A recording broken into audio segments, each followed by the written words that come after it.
بسم اللہ الرحمن الرحیم۔ السلام علیکم۔ ہم بہت دنوں بعد خشک گھاس اور بھوسے کے نیچے سے نکلی ہیں۔ ادھیڑ عمر عورت نے جواب دیا، ہمارے آدمیوں نے ان لڑکیوں کو چھپا دیا تھا۔ کیوں؟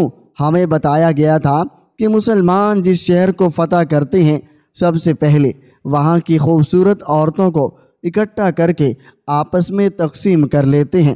ادھیڑ عمر عورت نے کہا، یہ بھی بتایا گیا تھا کہ مسلمان وحشی قوم ہے اور ان کی خصلت درندوں جیسی ہے۔ جب شہر کے دروازے کھولے گئے تھے تو جوان عورتوں اور جوان لڑکیوں کو جہاں جگہ ملی وہاں چھپا دیا گیا تھا، لیکن ایسا نہ ہوا جیسے ہمیں بتایا گیا تھا۔ آج پتہ چلا آپ نے عام معافی کا اعلان کر دیا ہے۔ اگر آپ کی فوج نے وہ سب کچھ کرنا ہوتا جس سے ہمیں ڈرایا گیا تھا تو اب تک کر چکے ہوتے۔ ہم جہاں جہاں چھپی ہوئی تھی وہاں سے نکلی، پھر ہم باہر آئیں اور ہر طرف گھومتی پھرتی رہی۔ آپ کی فوج نے ہماری طرف دیکھا بھی نہیں۔ تمہیں کیا ڈر تھا؟ محمد بن قاسم نے کہا، تمہاری جوانی پیچھے رہ گئی ہے اور تم بڑھاپے میں داخل ہو گئی ہو۔ میں ان لڑکیوں کو آپ کے پاس لائی ہوں۔ ادھیڑ عمر عورت نے کہا، آپ دیکھیں یہ کتنی خوبصورت ہیں، کیا کوئی فاتح انہیں نظر انداز کر سکتا ہے؟ انہوں نے مجھے کہا تھا کہ یہ آپ کا شکریہ ادا کرنے کے لیے آپ کے پاس آنا چاہتی تھی۔ انہوں نے مجھے کہا میں ان کے ساتھ چلوں۔ جیسے تم نے عجیب سمجھ رکھا ہے، یہ ہمارے لیے عجیب نہیں۔ محمد بن قاسم نے کہا، ہم اتنی دور سے یہاں کوئی دنیا کا اور عیش و عشرت کا لالچ لے کر نہیں آئے، اور نہ ہی ہم نے تمہیں غلام بنایا ہے۔ تمہاری عزت اور جان و مال کی حفاظت ہمارا فرض ہے، یہ ہمارے مذہب کا حکم ہے۔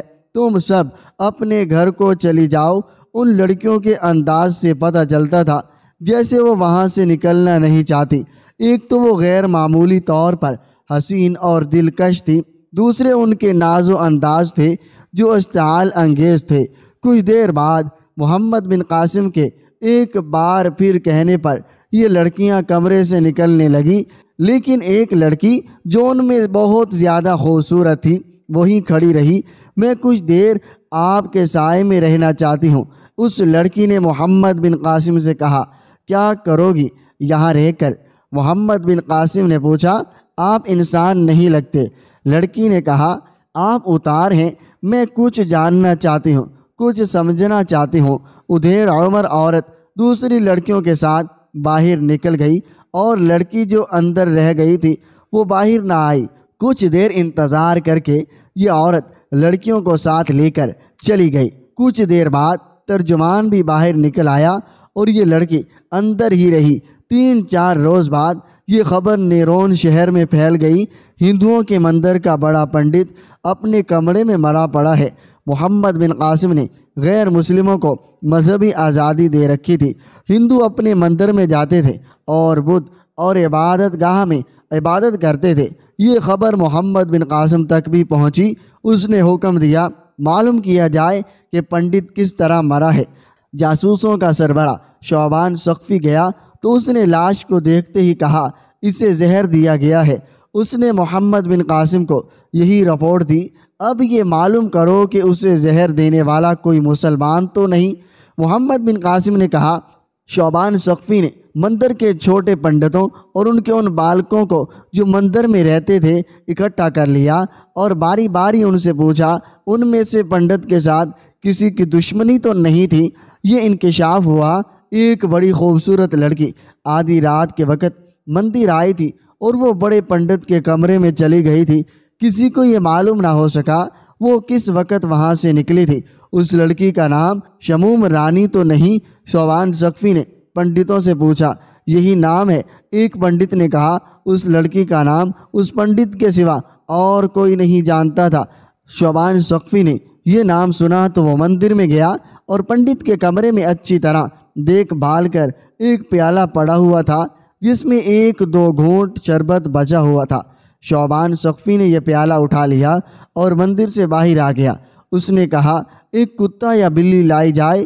2-3 آدمی ایک کتے کو پکڑ لائے۔ شعبان ثقفی کے کہنے پر کتے کا منہ کھولا گیا اس نے پیالے میں بچا ہوا شربت کتے کے منہ میں اڈیل دیا۔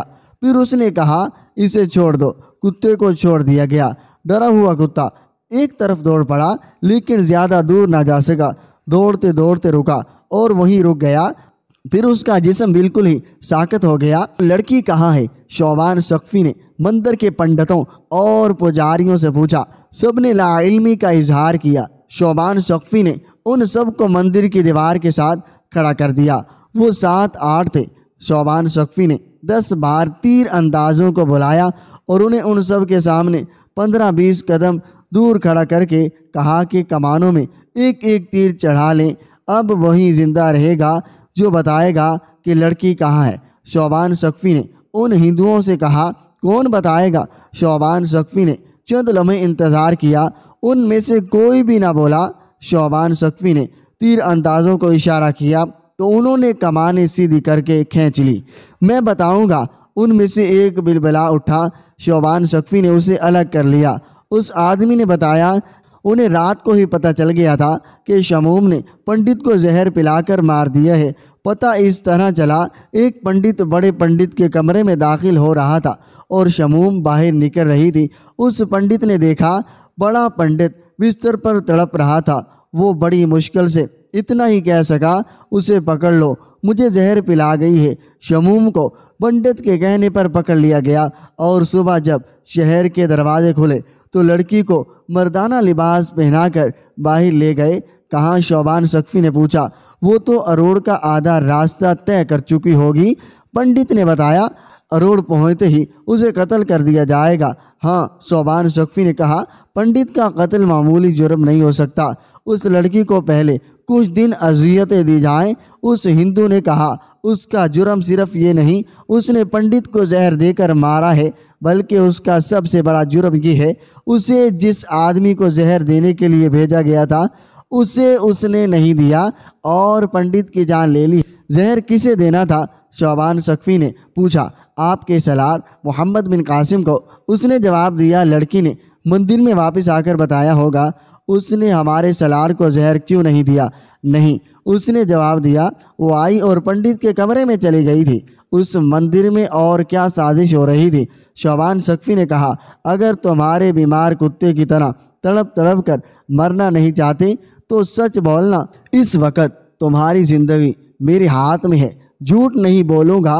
اس نے کہا رات کو ایک عورت کچھ لڑکیوں کو ساتھ لے کر آپ کے سالار کے پاس گئی تھی۔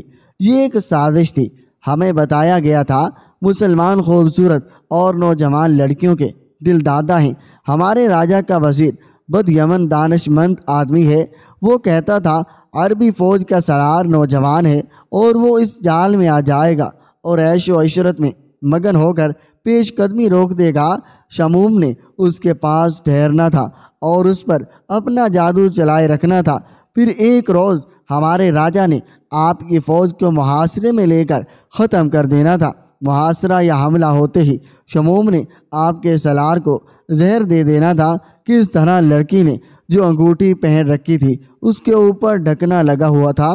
اس نے جواب دیا قریب سے دیکھ کر بھی کسی کو شک نہیں ہوتا تھا کہ انگوٹھی پر ڈھکنا لگا ہوا ہے اور اس کے نیچے اتنا زہریلا سفوف بھرا ہوا ہے جو چند لمحوں میں انسان کی جان لے سکتا ہے۔